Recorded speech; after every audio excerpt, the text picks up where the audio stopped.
This channel does not promote any violent, harmful, or illegal activities. All content provided by this channel is meant for an educational purpose only.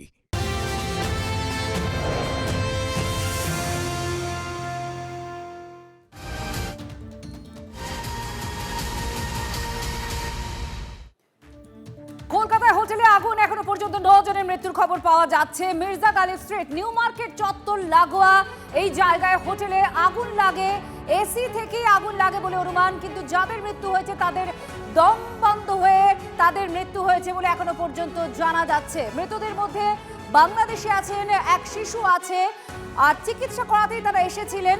এখনো পর্যন্ত যা যা তথ্য পাওয়া যাচ্ছে আপনাদের জানাচ্ছি আমরা। 4টে ঘরে আগুন ছড়িয়ে পড়ে। আর কি জানা যাচ্ছে, ফরেনসিক টিম এসেছে বলে আমরা জানতে পারছি। সায়ন্ত আমাদের প্রতিনিধি আমাদের সঙ্গে রয়েছেন। সায়ন্ত, আমরা দেখতে পাচ্ছি ফরেনসিক টিম এসেছে, কি আর তথ্য পাওয়া যাচ্ছে, কি কি দেখছো চোখে? দেখো, ইতিমধ্যেই দেখতে পাচ্ছি যে ফরেনসিক টিমের সদস্যরা ঢুকছে, তারা ইকুইপমেন্টে রেডি হচ্ছে এবং এই হোটেলে যেখানে 3 তলায় আগুন লেগেছিল এবং সেই ঘটনাস্থলে কিভাবে আগুন লেগেছিল এবং সেটাই মূলত খতিয়ে ফরেনসিক টিম নমুনা সংগ্রহ করবে। এবং একই সঙ্গে তোমায় বলে রাখি যে এই যে ফরেনসিক টিম তারা কিন্তু শুধুমাত্র সেই ঘরে যেখানে আগুন লেগেছে সেখানে শুধু নয়, আশেপাশে প্রত্যেকটি জায়গায় তারা খতিয়ে দেখবে মূলত আগুনের সোর্স কী ছিল সেটাও যেমন খতিয়ে দেখার চেষ্টা করবে। একই সঙ্গে টাইমিং এবং যে কারণে আগুন লেগেছে কোন রকম ত্রুটি ছিল কিনা সেইগুলো মূলত খতিয়ে দেখবে এই ফরেনসিক টিমের সদস্যরা, যে কারণে ইতিমধ্যে নমুনা সংগ্রহ করতে এসছেন এবং নমুনা সংগ্রহ করে নিয়ে যাবে। এবং আরও একটা তথ্য তোমায় দিয়ে রাখি যে ইতিমধ্যেই যারা জখম তাদের সঙ্গে পুলিশ প্রশাসন এবং রাজ্য প্রশাসনের সঙ্গে কথা হয়েছে, কি অবস্থা না হয়েছে সেগুলো মূলত দেখা হচ্ছে। তবে যারা মূলত প্রত্যক্ষদর্শী তাদের কাছ থেকেও কথা বলে পুলিশ জেনে নেওয়ার চেষ্টা করছে যে যখন আগুন লেগেছিল তখন দমকল কখন পৌঁছেছিল, তারা আগুন যখন উদ্ধার করা হয় তখন সঠিকভাবে বের করা সম্ভব হয়েছিল কিনা, যে অংশ দিয়ে মূলত উদ্ধার করা ছিল সেটা অত্যন্ত সংকীর্ণ, কতটা সমস্যায় পড়েছিল, এই যাবতীয় তথ্য কিন্তু ইতিমধ্যে পুলিশ যারা প্রত্যক্ষদর্শী তাদের কাছ থেকে জেনে নেওয়ার চেষ্টা করছে। ওখানে একটু কার কাছে কি তথ্য রয়েছে, তারা কি চোখে দেখেছেন, কি শুনতে পেয়েছেন, কি হয়েছিল সেই সময়?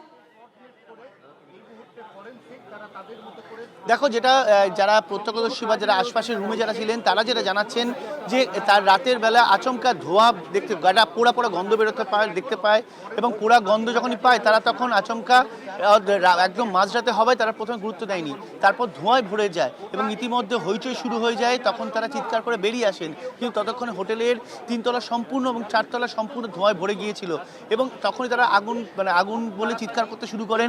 কিন্তু যতক্ষণে বেরিয়ে আসতে তারা পারবেন তার আগে কিন্তু দম বন্ধ হয়ে অনেকেই অসুস্থ হয়ে পড়েন এবং যেহেতু মাঝরাতের দিকে হয়েছে, ঘুমের মধ্যে হয়েছে, অনেকে বুঝতে পারেননি। আর সেটাই এই ঘটনার অন্যতম কারণ বলেই মনে করা হচ্ছে। যখন তাদেরকে উদ্ধার করা হয় তারা প্রত্যেকে কিন্তু দম বন্ধ হয়ে মৃত্যু হয়েছে বলে আপাতত প্রাথমিকভাবে জানানো হয়েছে। কিন্তু শুধুমাত্র কি দম বন্ধ নাকি আর কোনোভাবে বেরোতে পারেননি সেটাও খতিয়ে দেখা হচ্ছে বলে প্রশাসনের তরফে জানানো হয়েছে। কিন্তু ইতিমধ্যে যেটা জানা যাচ্ছে, বেশ কয়েকজন জানিয়েছে কোনো ফায়ার অ্যালার্ম বাজেনি, একই সঙ্গে অগ্নি নির্বাপন ব্যবস্থা নিয়ে তাদের অভিযোগও শোনা গিয়েছে। তবে যেটা গুরুত্বপূর্ণ সেটা হচ্ছে ফায়ার অ্যালার্ম, যেটা তাদেরকে অ্যালার্ট করতে পারতো সেই ফায়ার অ্যালার্ম বাজেনি বলেও 2-3 জন কিন্তু ইতিমধ্যে যারা প্রত্যক্ষদর্শী যারা হোটেলের যারা আবাসিক তারাও কিন্তু জানিয়েছেন এই যে কোনো ফায়ার অ্যালার্ম তারা শুনতে পাননি। এইগুলো মূলত প্রশাসনের তরফে কিন্তু খতিয়ে দেখা হচ্ছে। তারা কত সঠিক বলছে লাগাতার আপডেট দিতে থাকো। আমাদের অপর প্রতিনিধি সুশোভনও আমাদের সঙ্গে রয়েছে, আরো সুশোভনের কাছে জানতে চাইবো। সুশোভন, বিজেপি নেতা যিনি সন্তোষ পাঠক এসেছিলেন তিনিও অভিযোগ করছিলেন যে এগুলো পুরোপুরি বেআইনিভাবে তৈরি করা হয়েছে। এখনো পর্যন্ত কি কি তথ্য পাওয়া গিয়েছে? এগুলো তো সাধারণত থাকারই জায়গা, সেখানে একটা গেটের সামনে অনেকগুলো হোটেলের সাইনবোর্ড দেখা যাচ্ছে, সেখান থেকে অনুমান করা যাচ্ছে যে কি ভাবে এই হোটেলগুলো গজিয়ে উঠেছে। তোমার কাছে কি তথ্য আছে, কি বলা হচ্ছে, অভিযোগের সারবত্তা কতটা চোখে দেখা যাচ্ছে? দেখো, যে কোনো হোটেল সেটার নিয়ম হলো যে একটি বহুতল যে বানায় সে সেই হোটেল চালায় না, হোটেল লিজ দেওয়া হয়। সেক্ষেত্রে বিভিন্ন ঘর থাকে, সেই ঘরের লিজ দেওয়া হয়। এটা কিন্তু সব জায়গায় হোটেলের এই নিয়ম। স্বাভাবিকভাবেই এই যে বহুতল, এই বহুতলের বিভিন্ন ঘর তৈরি হলো এবং সেখানে যেই ঘরগুলো যারা লিজ নেবে তারপর তাদের সেই হোটেলের নাম হবে, এটাই নিয়ম। তুমি এখানে যে 6খানার নাম দেখছো এটা কিন্তু প্রত্যেকটা হোটেল, এবং এদের এই 6টা হোটেলে যতগুলো ঘর রয়েছে তারা কিন্তু তাদের মতন ভাড়া দেয়। কিন্তু নিয়ম এখানে যেটা মানা হয়নি বা এখানে যেটা অনিয়ম হয়েছে সেইটা হলো, তোমাকে যদি 1, 2, 3 করে বলতে হয়, প্রথম লোহার সিঁড়ি। তুমি জানো যে আগুন লাগলে লোহার সিঁড়ি দ্রুত গরম হয়, সেক্ষেত্রে লোহার সিঁড়ি এখানে খুব অসুবিধার। দ্বিতীয় হলো যে কোনো একটা এক্সিট পয়েন্ট থাকে। তুমি জানো যে এখন নিয়ম হলো যে কোনো বহুতল, সেই বহুতলে একটা এক্সিট পয়েন্ট হতে হবে বা এক্সিট একেবারে রাস্তা থাকতে হবে, যাতে আগুন লাগলে দ্রুত বেরিয়ে আসা যায়। অত্যাধুনিক বহুতলে কিন্তু এই নিয়মগুলো করা হয়। এক্ষেত্রে এখনও পর্যন্ত কোনো এক্সিট যে পয়েন্ট তার কোনো হদিশ পাওয়া যায়নি। তৃতীয়, ফায়ার অ্যালার্ম। যে কোনো আগুন লাগলে ফায়ার অ্যালার্ম কার্যত বলা হয় মৃত্যু ঘণ্টি, সে ফায়ার অ্যালার্ম এখানে বাজেনি। অগ্নি নির্বাপক ব্যবস্থা সেটা ছিল না যারা আবাসিক তাদের দাবি। এবং এই জায়গায় দাঁড়িয়ে কিন্তু যে জায়গায় তোমাকে আমি দেখাবো, এই হলো একেবারে হোটেল। আর এই যে আমার চিত্র সাংবাদিক সূর্যেন্দুকে দেখাবো, দেখো হোটেল থেকে মূলত যে আমি হাঁটতে হাঁটতে কিন্তু দমকলের যে সদর দপ্তর সেখানে চলে আসছি। অর্থাৎ এই যে ডিস্টেন্স কতটা সেটা কিন্তু এর মধ্যেই বুঝতে পারছি, এটা নতুন করে তোমাকে আমার ব্যাখ্যা করার প্রয়োজন নেই। অর্থাৎ এই জায়গায় দাঁড়িয়ে এইটুকুনি জায়গার মধ্যে যে নিয়ম মানা হয়নি এটা কিন্তু আর বলার অপেক্ষা রাখে না। আর এখানে যে হোটেল, এই যে এলাকায়, এই এলাকায় কিন্তু প্রচুর হোটেল রয়েছে। খুব স্বাভাবিকভাবেই এবার তুমি যে প্রশ্ন করছিলে যে এইখানে আর কি কি নিয়ম মানা হয়েছে, এখানে দেখো কোনো নিয়মই মানা হয়নি।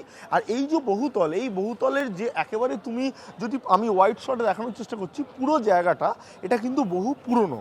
অর্থাৎ এই যে পুরনো, এখানে যে কোনো রকম অত্যাধুনিক ব্যবস্থা নেই বা অত্যাধুনিক ব্যবস্থার বারবার সরকারের তরফ থেকে বলা হলেও যে কোনো রকম প্রয়োজনটুকু মনে হয়নি, সেটা কিন্তু বোঝা যাচ্ছে।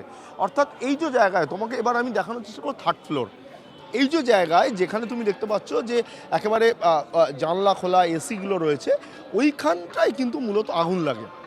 এবং এটা আমার সামনের অংশে রয়েছে, পিছনের দিকের যে অংশ রয়েছে সেই অংশে মূলত আগুনটা লাগে এবং সেখান থেকে কিন্তু দ্রুত ছড়িয়ে পড়ে। দ্রুত ছড়িয়ে পড়ার কারণ কি, যে কোনো সময় যারা যে সমস্ত বাড়িতে বা যে সমস্ত হোটেলে ফলস সিলিং রয়েছে, আগুন যখন লাগে তখন ফলস সিলিংয়ের মাধ্যমে কিন্তু ধোঁয়া দ্রুত ছড়িয়ে পড়ে। যে কোনো ব্যক্তিকে কিন্তু ধোঁয়া যদি সামনে থাকে তাহলে কিন্তু দমবন্ধ পরিস্থিতি হয়। অর্থাৎ তৃতীয় তলায় যারা ছিল তাদের সেটাই সমস্যা হয়েছে, 1 আগুন, 2 ফলস সিলিং এবং ফলত দমবন্ধ পরিস্থিতি ধোঁয়ার জন্য এইটাই মূলত সমস্যা তৈরি হয়েছে। আরেকটা বিষয়, যেহেতু লোহার সিঁড়ি তারা নিচে আসতে পারেনি, তারা ছাদের দিকে চলে গেছে। পুলিশ 60 জনকে উদ্ধার করেছে এবং তারপর নিচে এসে দেখে যে বেশ কিছু দেহ সেখানে পড়ে রয়েছে এবং ফলত মারা গেছে। সব মিলিয়ে কিন্তু একটা বিষয় স্পষ্ট যে এখানে যে হোটেলগুলো যে হোটেলটা ছিল সেই হোটেলের যে নিয়মবিধি সেটা কিন্তু একটা বড় প্রশ্নের বিষয়। তার কারণ এখানে যারা আসেন তারা কিন্তু অনেকেই ওপার বাংলার বাংলাদেশি। কী কারণে আসেন তুমি জানো, যে চিকিৎসা পরিষেবার জন্য কিন্তু মির্জাকালী স্ট্রিট বা মার্কিউ স্ট্রিট একেবারে বাংলাদেশিরা আসেন। অর্থাৎ তারা এখানে এসে থাকেন আর চিকিৎসা করাতে এসেই কিন্তু কার্যত তারা মৃত্যুফাঁদে পড়েছেন, যার ফলত মারা গেল বেশ কিছু লোক, 60 জনকে উদ্ধার করতে হলো। আর এখানে যে নিয়মের কথা বলছো সেই নিয়ম কোনো কিছুই হয়নি, তা কিন্তু লাগাতার যে গুচ্ছ অভিযোগ উঠে আসছে আপনারা শুনছিলেন। এর মধ্যে আপনাদের প্রত্যক্ষদর্শীদের সে হাড় হিম করা অভিজ্ঞতা আপনাদের শোনাবো, কি দেখেছেন তারা, সেই সময় কি হয়েছিল শুনুন। যখন আগুনটা লাগে তখন আমরা নিচে ছিলাম, নিচের রুমে। তো লোকজন হইচই করতেছে শুনে আমরা বের হয়ে দেখি ধোঁয়া আসতেছে, তখন আমরাও সাথে সাথে বের হয়ে যাই। কজনকে বার করা হয়েছিল সে সময়? তখন কোনো লোক বের করা হয় নাই, দমকল বাহিনী আসার পরে তারা মই গিয়ে 4-5 জনকে নিচে নামিয়েছে। ছাদে কিছু লোক ছিল, এটাই দেখেছি আমরা। ছাদে মানে তারা কি ভয়তে উপরে উঠে গেছে? অনেক লোক ভয়ে, যারা 4তলা 5তলায় ছিল তারা ভয়ে উপরে উঠে গেছে, কিন্তু যারা 2তলায় ছিল তারা বের না, তারা বের হতে পারেনি। আপনি কাল কোথায় ছিলেন? আমি হোটেলে ছিলাম, তখন ঘুমিতে আগুন লাগলে হঠাৎ আমরা কি করব, তখন দিশার না পারে তাদের হোটেলের যারা কর্মচারী ছিল, যা ম্যারেজ ছিল, দায়িত্বে ছিল, এদেরকে ডাক দিলাম যে ভাই আগুন লাগছে, আমরা হেরা ঘুমাইছিল, এদেরকে ডাইকে উঠাইলাম। ডাইকে উঠানোর পরে ওরা পরে আসে হারা গেছে সিঁড়িতে নামার যে গেটটা এটা খুলতো, এটা খোলার সাথে সাথে মনে আগুন এবং দুয়ার যে একটা ধামাক্কা, মানে যে একটা পুরাটা পাইছে, পাওয়ার সাথে সাথে পুরা ফ্লোরেই মানে অন্ধকার হয়ে গেছে, অক্সিজেন বন্ধ হয়ে গেছে। তারা বললো যে আমাদের পিছনে আসেন, পরে এদের পিছনে পিছনে গিয়ে শুরু একটা রাস্তা কোনো মতন করেছে, মনে যেন ধুম বন্ধ হয়ে যেতে থাকে না, অক্সিজেন পাচ্ছি না আমরা কেউ। পরে কোনো মতন উপরে উঠলে উল্টে আমরা সেই ছাদের মাঝখানে গিয়ে দাঁড়াইছি, আর দেখতেছে আগুন কোন দিক দিয়ে উপর দিকে উঠতেছে বেশি। আর আমরা নিচে যে ফায়ার সার্ভিস ওদেরকে আমরা চিল্লাই বলতে আমাদেরকে হেল্প করে, আমাদেরকে উদ্ধার করার জন্য। তারপর পরে আগুনের নিয়ন্ত্রণ করে পরে আমাদের সিঁড়ি দেখিয়ে পরে আমাদের উপর থেকে নামায় আনছে। আপনারা শুনছিলেন কি হারহিম করা অভিজ্ঞতা সেই সময় হয়েছিল, অক্সিজেন পাচ্ছিলেন না, দৌড়ে কোনোভাবে একটা কিচেনের হোটেলের রান্নাঘরের পথ দিয়ে তারা ছাদে উঠেছিলেন, এক ভয়াবহ অভিজ্ঞতার কথা শোনাচ্ছিলেন। আর তার মধ্যেই 9 জনের দম বন্ধ হয়ে মৃত্যু হয়, কারণ তারা বেরোতে পারেননি। আর আমাদের প্রতিনিধি বলছিলেন যে ফলস সিলিং, তার মাধ্যমে খুব দ্রুত ধোঁয়া, কোথাও আগুন লাগলে ধোঁয়া খুব দ্রুত সেখানে চলে যায়। সায়ন্ত আমাদের প্রতিনিধি আমাদের আরো তথ্য দিচ্ছিলেন। সায়ন্ত, এত অভিযোগ উঠছে, একে তো প্রত্যক্ষদর্শীদের মানে হারহিম করা অভিজ্ঞতা আমরা শুনছিলাম যে সেই সময় কি হয়েছিল, আর তার সঙ্গে বেনিয়ম গুচ্ছ অভিযোগ উঠে আসছে। এইভাবে একটা বিল্ডিং এর মধ্যে এতগুলো হোটেল, কোনো নিয়ম মানা হয়নি সেফটির। সেদিক থেকে দেখতে গেলে কিছুদিন আগে কলকাতায় অত বড় বিভৎস একটা আগুন লাগে, অত মানুষের প্রাণ চলে যায়, তারপরে এই ঘটনাগুলো কি করে ঘটে? দেখো, জোড়াসাঁকোর হোটেলে অগ্নিকাণ্ডের পর তৎকালীন মুখ্য সচিবের নেতৃত্বে অডিট কমিটি তৈরি হয়েছিল, এবং এই অডিট কমিটি আমার সহকর্মী অভিজিৎকে বলে দেখানোর জন্য এই ধরনের হোটেলে ক্ষতি দেখার জন্য অডিট কমিটি স্থির হয়েছিল যে দমকল দপ্তর এবং কলকাতা পুরসভা, কলকাতা পুলিশ, সিএসসি কে নিয়ে এই অডিট কমিটি তারা ঘুরে ঘুরে দেখবে। প্রাথমিকভাবে চিহ্নিত করা হয়েছিল 3788টি হোটেল। সেই 3788টি হোটেলের অগ্নি নির্বাপন ব্যবস্থা কি আছে সেগুলো মূলত প্রাথমিক তালিকায় নিয়ে আসা হয়। এরপর যেটা সিদ্ধান্ত হয় যে প্রতি সপ্তাহে অথবা প্রতি 2 সপ্তাহ অন্তর একবার করে বৈঠকে বসবে এই অডিট কমিটি। কলকাতা পুরসভা সূত্রে খবর 4 থেকে 5 বার মাত্র বৈঠক হয়েছে, তারপর বৈঠকটা হয়নি। এমনকি দমকল দপ্তরকে দায়িত্ব দেওয়া হয়েছিল এই অডিট কমিটির মূলত দায়িত্ব নিয়ে যাবতীয় কাজগুলো সম্পাদন করার, কিন্তু সেই দমকল দপ্তরের কোনো লোক সংখ্যা তেমনভাবে না থাকায়, লোক সংখ্যার অভাবে থার্ড পার্টিকে দিয়ে অডিট করানো শুরু হয়। এবং এই থার্ড পার্টি যখন অডিট কাজ শুরু করে 4 থেকে 5 বার অডিট কমিটির বৈঠক বসে পুরসভায়, এবং সেই পুরসভার মূলত দায়িত্ব সামলেছিলেন তৎকালীন কলকাতার মেয়র ফিরহাদ হাকিম। এবং তিনি যেটা আমাদেরও জানিয়েছেন যে এই অডিট কমিটির যে রিপোর্ট দেওয়ার কথা ছিল, যে তথ্য দেওয়ার কথা ছিল, সেটা পুরসভাকেও দেয়নি, এমনকি থার্ড পার্টি কী কাজ করলো সেই তথ্য আমাদের কাছে জমা পড়েনি। যে কারণে নজরদারি তো একটা ত্রুটি ছিলই, একই সঙ্গে কলকাতার মধ্যে 15 থেকে 20টি হোটেল, যেটা দমকল দপ্তরের পুরসভা সূত্রে জানা গিয়েছে, মাত্র 15 থেকে 20টি হোটেল 4 সপ্তাহে মাত্র এই অডিট করা হয়েছিল। অর্থাৎ কলকাতায় এই ধরনের হোটেল প্রাথমিক চিহ্নিত 3788 হোটেল, একই সঙ্গে তার মধ্যে মাত্র 20টি হোটেল তারা খতিয়ে দেখতে সক্ষম হয়েছিল। সেই রিপোর্টে জমা পড়েনি, অথচ অডিট হয়ে গেল। আর কি অডিট হয়েছিল তার প্রমাণ কিন্তু এই ধরনের মির্জা গালিব স্ট্রিটের অগ্নিকাণ্ডের ঘটনা, যেটা মূলত জানাচ্ছে পুরসভা সূত্রে, যে এই যে অডিট কমিটি বৈঠক বসতো, সেই রিপোর্ট জমা পড়ার কথা ছিল দমকলের ডিজির কাছে, একই সঙ্গে তৎকালীন মুখ্য সচিবের কাছে। পুরসভার কাছে রিপোর্ট আসেনি, তাহলে সেই রিপোর্ট ডিজির কাছে জমা পড়বে কি করে? এমনকি ডিজি হয়ে যেটা মুখ্য সচিবের কাছে যাওয়ার কথা, সেই রিপোর্টে মুখ্য সচিবের কাছে যাবে কিভাবে?